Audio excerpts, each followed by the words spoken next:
അർജന്റീനയുടെ സൗഹൃദ മത്സരം കൊച്ചിയിൽ നടത്താനൊരുങ്ങി സർക്കാർ. കൊച്ചി ജവഹർലാൽ നെഹ്റു സ്റ്റേഡിയത്തിലാണ് മത്സരം.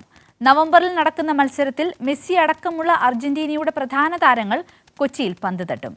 റിപ്പോർട്ട് കാണാം. ഈ റിപ്പോർട്ടോടെ ഈവനിംഗ് റൗണ്ട് പൂർണ്ണമാവുകയാണ്. അതിനുശേഷം ടോപ്പ് ന്യൂസിൽ അക്ഷയ് ചേരും. നമസ്കാരം. സംസ്ഥാന കായിക വകുപ്പിന്റെ നേതൃത്വത്തിൽ ലോകകപ്പ് ജേതാക്കളായ അർജന്റീന ടീം ഉൾപ്പെടെ പങ്കെടുക്കുന്ന മത്സരങ്ങൾ നവംബറിൽ കൊച്ചിയിൽ നടക്കും. കേരള ബ്ലാസ്റ്റേഴ്സിന്റെ ഹോം ഗ്രൗണ്ടായ കലൂർ ജവഹർലാൽ നെഹ്റു അന്താരാഷ്ട്ര സ്റ്റേഡിയമാണ് വേദി. അന്താരാഷ്ട്ര മത്സരങ്ങൾക്കായി സ്റ്റേഡിയം സജ്ജീകരിക്കേണ്ടതുണ്ടെന്നും ആവശ്യമായ അറ്റകുറ്റപ്പണികൾ വേഗത്തിലാക്കണമെന്നും സംസ്ഥാന കായിക വകുപ്പ് GCDAക്ക് നിർദ്ദേശം നൽകി. മുമ്പ് അണ്ടർ-17 ലോകകപ്പ് സമയത്താണ് ഫിഫ നിലവാരത്തിലേക്ക് സ്റ്റേഡിയം ഉയർത്തിയത്.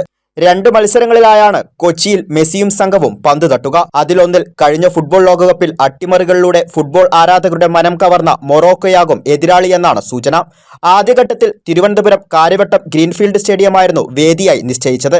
എന്നാൽ ഗ്രീൻഫീൽഡ് സ്റ്റേഡിയം ഫുട്ബോളിന് അനുയോജ്യമല്ലാത്തതിനെ തുടർന്ന് കൊച്ചിയിൽ മത്സരം നടത്താൻ തീരുമാനിക്കുകയായിരുന്നു. മെസ്സിയും സംഘവും അണിനിരക്കുന്ന മത്സരം മധ്യ കേരളത്തിലേക്ക് മാറ്റിയത് മലബാറിലെ ഫുട്ബോൾ ആരാധകരെയും ആവേശത്തിലാക്കിയിട്ടുണ്ട്. കൈരളി ന്യൂസ്, കൊച്ചി.